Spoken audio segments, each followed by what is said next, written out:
Are you the reserved guest I was expecting? I have something important to discuss with you. Would you mind sparing a moment? As I was about to enter the restaurant, a woman in a chef's attire wearing a tense expression approached me. Intrigued, I wondered what she wanted to confirm regarding my meal. However, when I listened to her, I was hit with a shocking revelation that made me go pale. My name is Emily Thompson.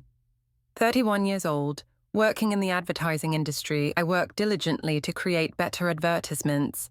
And, although it's a challenging job, it's incredibly rewarding. My husband John, whom I met through work, is a year older than me, and we've been married for a year. Being a dual-income household, we efficiently share our household chores and help each other manage our lives. Initially, our interactions were solely work-related, but as time went by, we started having more personal conversations and grew closer. I realized that we shared similar interests and values, and I started developing feelings for him, fearing that we might not see each other often. After our collaborative project was coming to an end, I mustered the courage and confessed my feelings to him. Despite my nervousness, he accepted my feelings, and we started dating. After a year, he proposed and we got married before marriage. John revealed that he had been previously married and was divorced. They were married for about a year, had no children, and mutually decided to part ways due to differing values.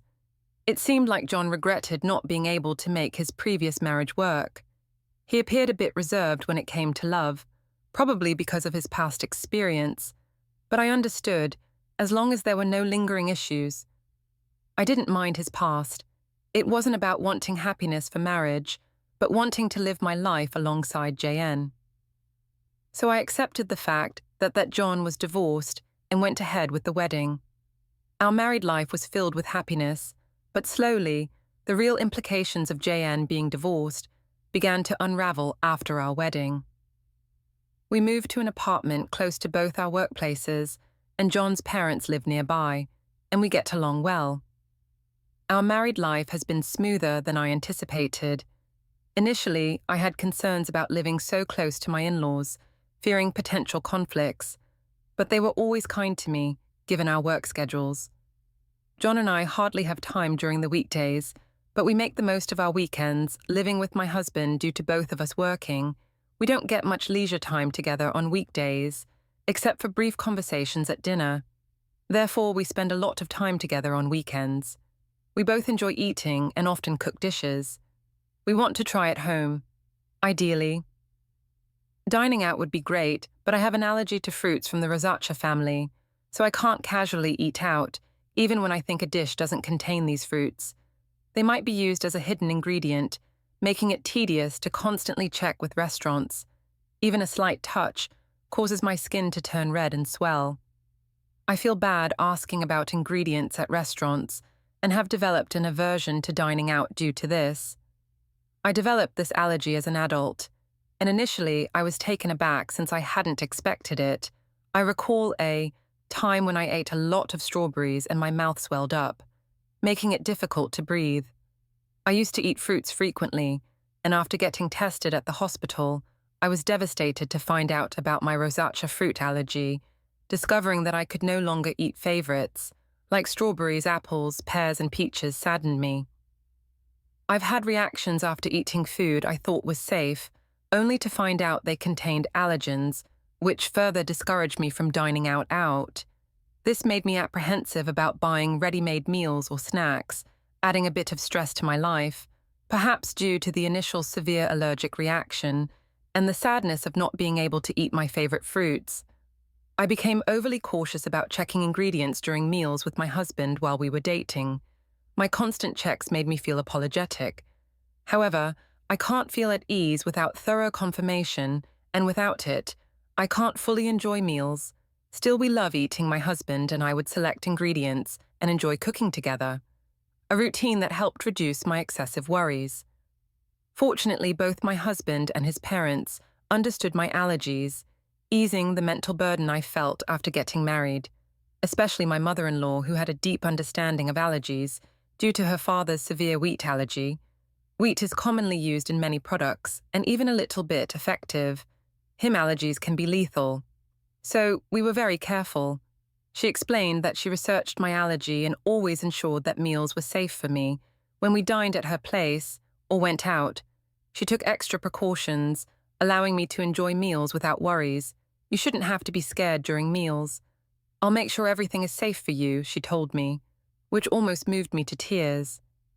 I have a great relationship with my in-laws, especially my mother-in-law, who treats me like her own daughter. We'd often go out together, and my husband and his parents are wonderful people. The concerns I initially had about my allergies have vanished. One day, a project I proposed at work was successful, earning me a promotion, which I excitedly shared with my family. They were all thrilled, especially my mother-in-law, while spending time with her. She invited me to celebrate at an upscale restaurant. That's a very fancy place, isn't it? I can't let you do that. I hesitated. The restaurant was in a luxurious hotel nearby, which I had always dreamed of visiting since my student days. However, it was truly upscale, and I felt it was too extravagant. Even for a celebration, you don't have to hold back. This is such a joyous occasion. Let me treat you, she insisted, genuinely happy about my promotion. Her sentiment warmed my heart, but I had reservations. I remembered visiting the restaurant's website before my allergy developed and dreaming of tasting their fruit-filled tart. Someday, the restaurant often uses fruits from the Rosasa family.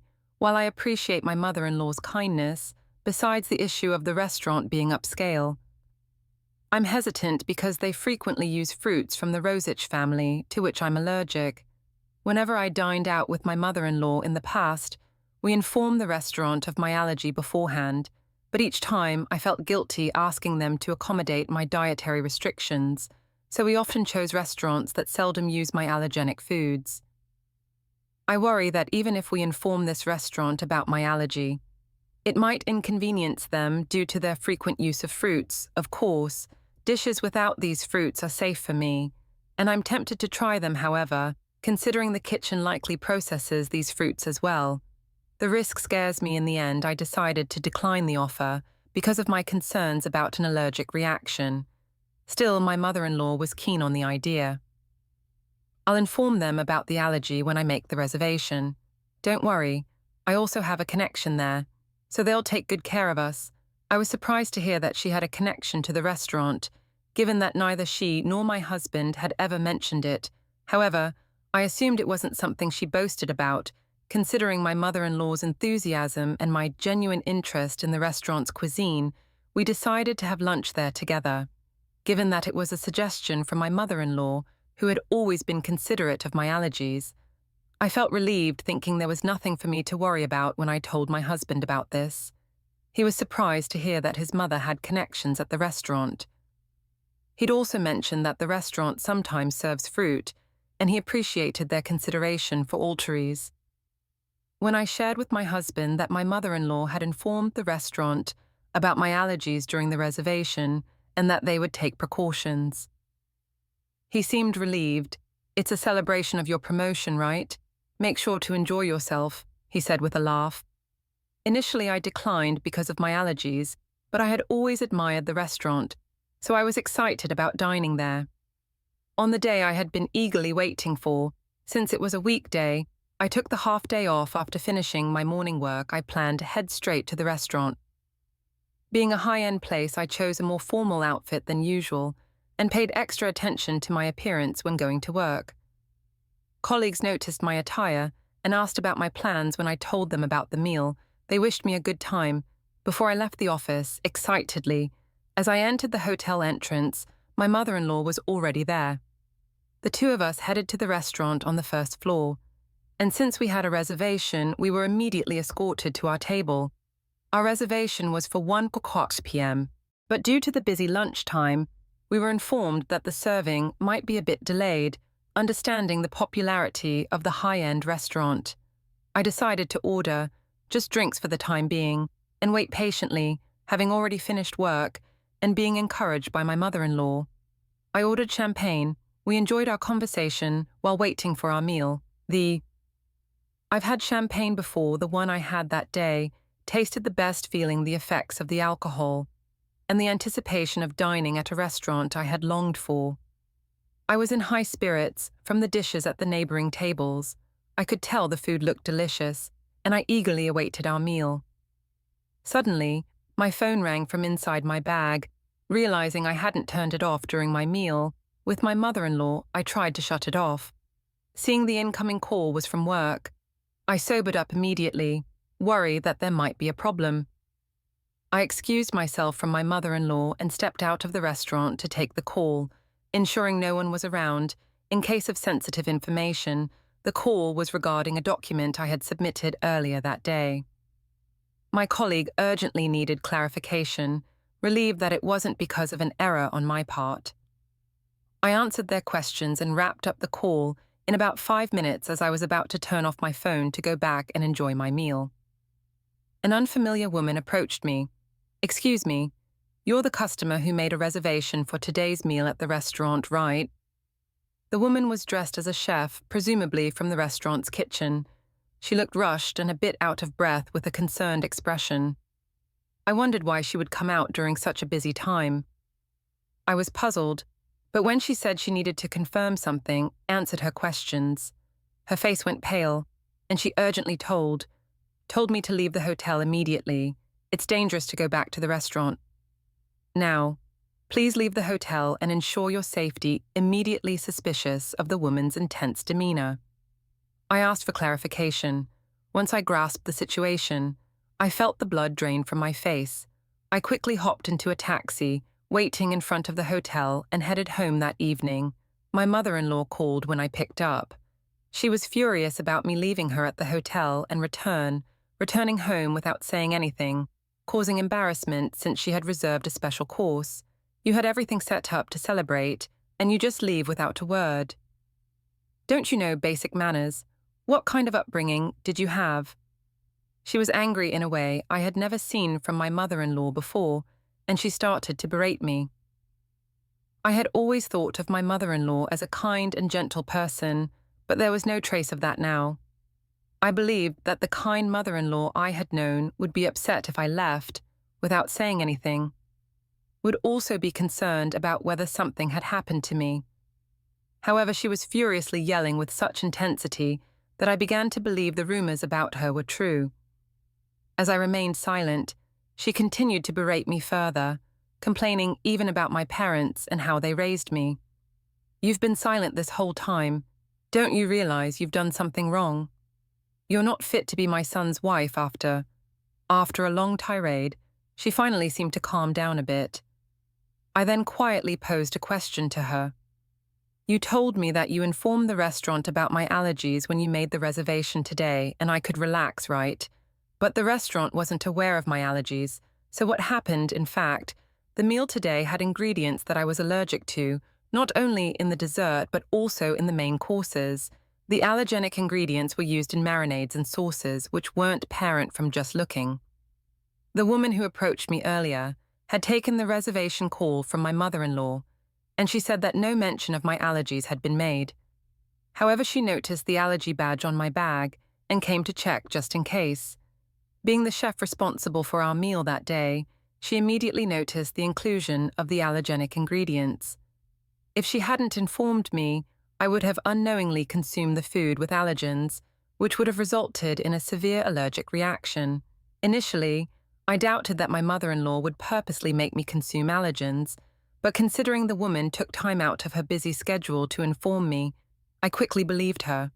Furthermore, this woman knew about my mother-in-law's true nature, and she deduced my situation, advising me to leave immediately and ensure I went somewhere my mother-in-law would follow. The reason she knew my mother-in-law was that she was my husband's ex-wife, now working under given name Kate Young. Seeing me with my mother-in-law, she realized I was the new wife and decided to help me out. She assumed I was the new wife because she believed that my mother-in-law wouldn't have female friends, especially someone of a similar age, after getting married to my husband. The ex-wife lived with his parents and was subjected to significant mistreatment by my mother-in-law before they married. She, like me, thought the mother-in-law was gentle and kind, which left her quite baffled once they started living together. when my husband or father-in-law wasn't around. The ex-wife faced continuous criticism for her housework and was always subjected to snide remarks.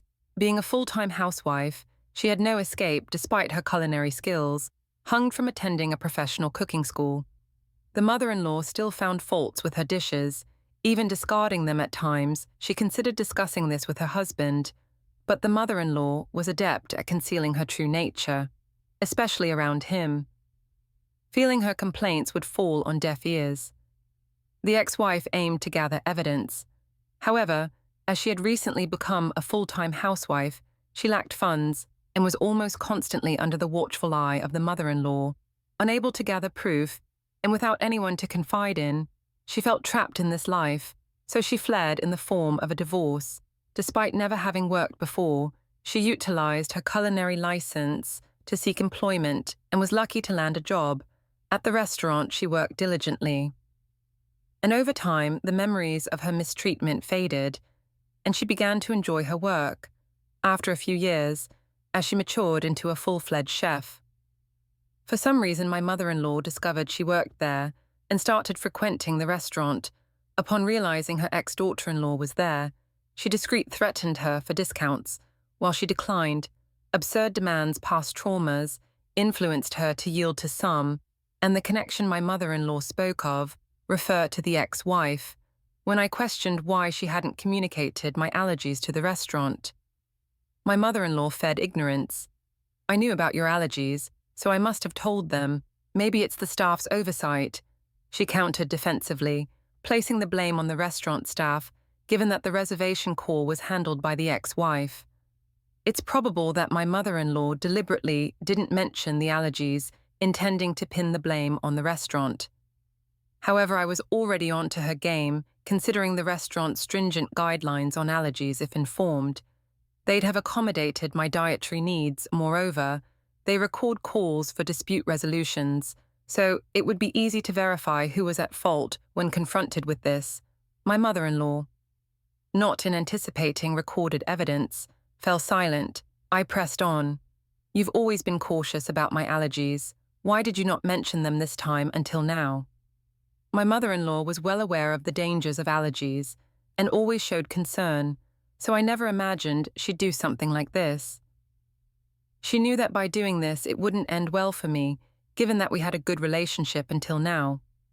I was curious why she acted this way and sought an explanation.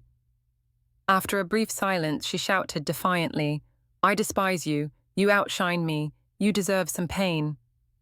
She was envious since I received praise at work and was more liked in the neighborhood than her. She arrogantly claimed that even if I spoke out, no one would believe me. If it weren't for this incident, I wouldn't have believed she was capable of such actions. Thus, I had collected evidence to reveal her true nature and confronted her with it. Everyone would believe me. My parents and my husband John are here, listening to everything. Plus, this conversation is being recorded. Everyone present had heard her berate me and her intentions to purposely expose me to allergens. In fact, after leaving the restaurant, I immediately went to my parents' house and had John join us. I had informed them of the situation, and we were discussing our next steps when she called. So I swiftly switched the call to speaker and started recording it for evidence. As a result, we had her incriminating statements on tape. She was taken aback by my revelation and asked in a shaky voice, "Wait, is JN there with you?"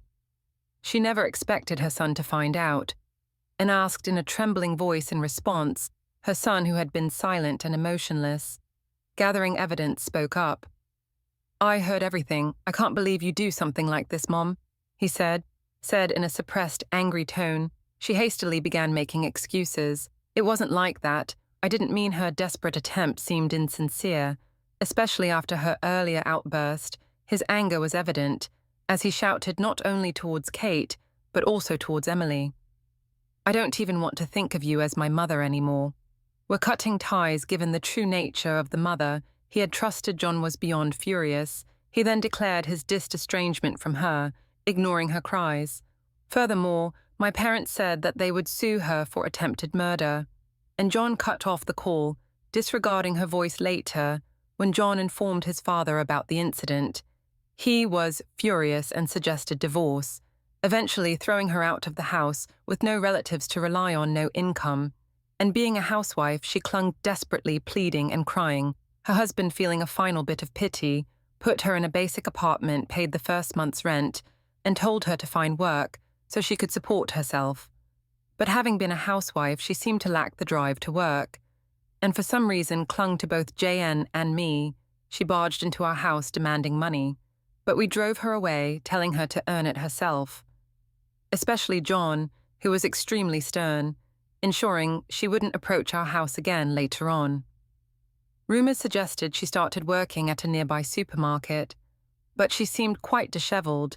Given her nasty attitude, she had no one to rely on and seemed to be struggling on her own. I hope she continues to work hard, both for her own expenses and to pay us the compensation. Anna want her to stay out of our lives as for why she did what she did. It seems she was jealous of me and wanted to see me suffer. Jay's ex-wife had moved in after graduating from a vocational school and became a housewife. She was submissive, obeyed her mother-in-law, and had a quiet nature due to her unpleasant character which made her disliked by women, and her enjoyment in bullying those weaker than herself. She used to take out her stress on John's ex-wife. However, I am independent, working and getting promotions. I had a higher social status than her and was well regarded in our neighborhood. Initially, she liked me thinking I was a competent daughter-in-law, but she gradually grew jealous, being unable to bully me. She wished I'd be in a position where I'd become incompetent, wanting to look down on me after the explosive call when John and his father confronted her. She confessed everything, leading to their declaration of cutting ties with her later. John apologized to his ex-wife for not noticing the bullying. At that time, he was new at his job and deeply trusted his mother, which blinded him to her behavior. Still, he felt he should have noticed and was regretful. His ex-wife assured him she was over it. She's dating someone now, and their conversation ended on a peaceful note. John felt relieved knowing she was genuinely happy thanks to her help. I became friends with John's ex-wife. She's also career-oriented, and we get along well. Although she's his ex-wife, there's nothing concerning regarding their relationship, and I'm glad to have a friend close in age after settling matters with the mother-in-law. Johan and his father threw me a promotion party with the celebration from the two of them. I felt happy and determined to continue working hard without worrying about my mother-in-law.